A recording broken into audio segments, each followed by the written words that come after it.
Hola, mi nombre es Marco de Culiacán. Aprendamos juntos el versículo de memoria de la lección 4 que se encuentra en el libro de Josué, capítulo 10, versículo 14. No ha habido día igual ni antes ni después en que el Señor escuchará la voz de un hombre, porque el Señor luchó por Israel. Dios te bendiga. La historia de Israel ante las murallas de Jericó no fue solo un relato de conquista, sino la revelación visible de un conflicto invisible. Detrás de cada movimiento militar, de cada orden divina y de cada acto de fe, se desarrollaba una batalla espiritual mucho más grande. La lucha entre el bien y el mal, entre la confianza en Dios y la autosuficiencia humana. En las arenas del Jordán, en los muros de Jericó y en las montañas de Canaán, no solo se definía el destino de un pueblo, sino el testimonio del carácter de Dios ante el universo.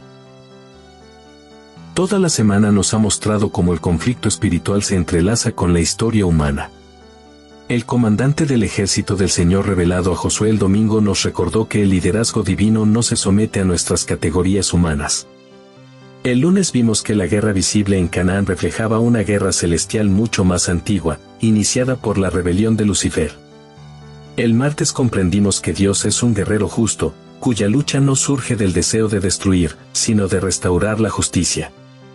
El miércoles recordamos que su plan original no contemplaba armas ni estrategias humanas, y el jueves vimos cómo, en su misericordia, Dios adaptó su proceder a la incredulidad de su pueblo, enseñándoles fe incluso en medio de la batalla.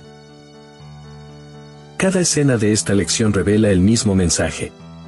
Dios pelea por su pueblo, pero lo hace con un propósito redentor. No se complace en la guerra, sino que la transforma en instrumento de enseñanza. Nos muestra que incluso en medio del caos, su carácter amoroso sigue siendo el centro del conflicto universal.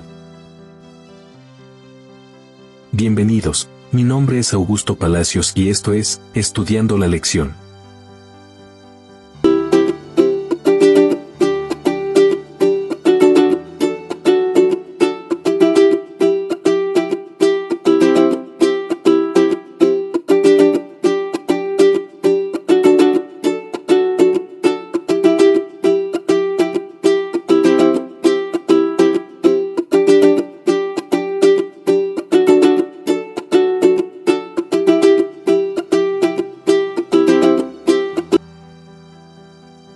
Viernes, 24 de octubre. El conflicto detrás de todos los conflictos. Repaso. El encuentro de Josué con el comandante del ejército del Señor marcó un punto de inflexión en la historia de Israel. En aquel momento sagrado, Josué descubrió que la verdadera pregunta no era si Dios estaba de su lado, sino si él estaba del lado de Dios. Esta revelación cambió la perspectiva de la guerra. La conquista de Canaán no era un asunto de estrategia humana, sino un capítulo más del conflicto cósmico entre el reino de la luz y el reino de las tinieblas. Josué comprendió que las batallas del pueblo eran, en realidad, expresiones terrenales de una guerra espiritual que se libra desde la rebelión de Lucifer. Esa verdad se hace evidente al estudiar Apocalipsis capítulo 12, versos 7 al 9, donde se nos muestra el origen del mal en el cielo. Lucifer, el querubín protector, se rebeló contra el gobierno de Dios y arrastró a una multitud de ángeles en su caída. Isaías 14 y Ezequiel 28 revelan que su pecado fue el orgullo, el deseo de ocupar el lugar de Dios.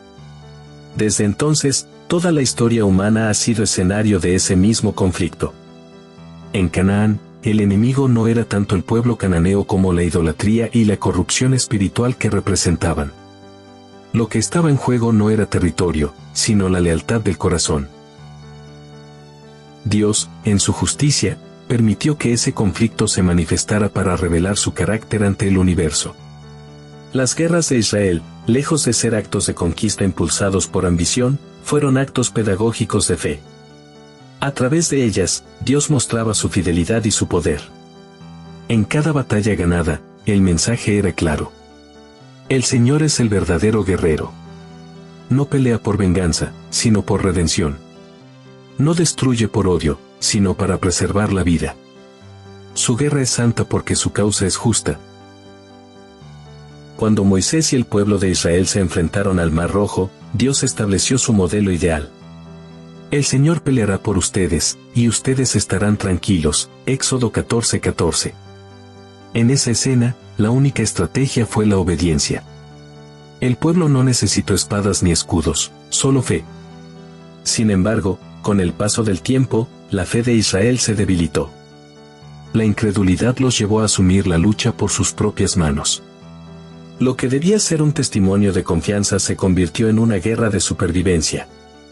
Dios no los abandonó, pero tuvo que guiarlos a través de un método alternativo. La segunda mejor opción.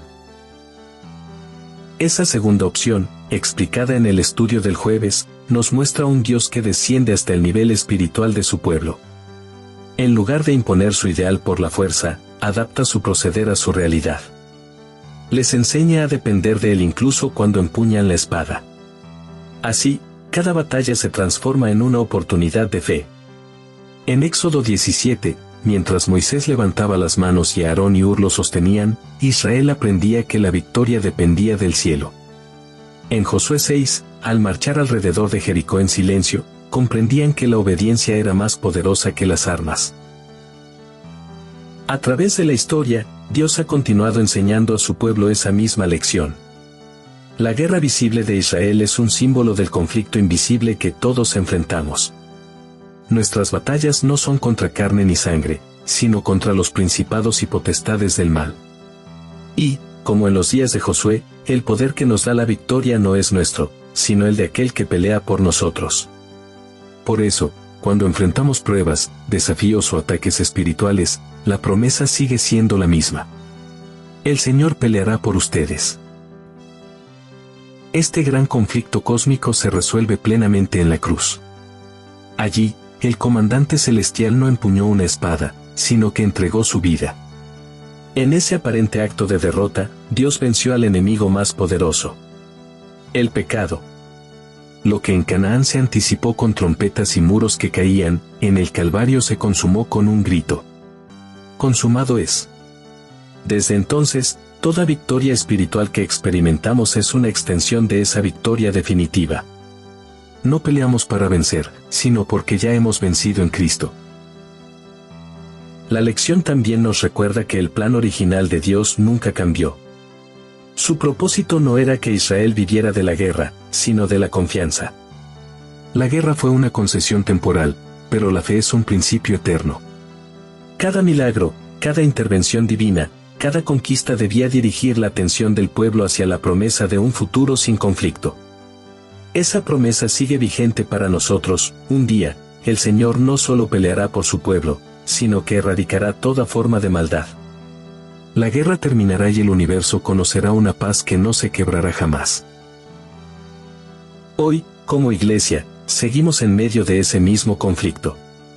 No levantamos espadas, pero enfrentamos ideologías, tentaciones y presiones espirituales que buscan apagar nuestra fe.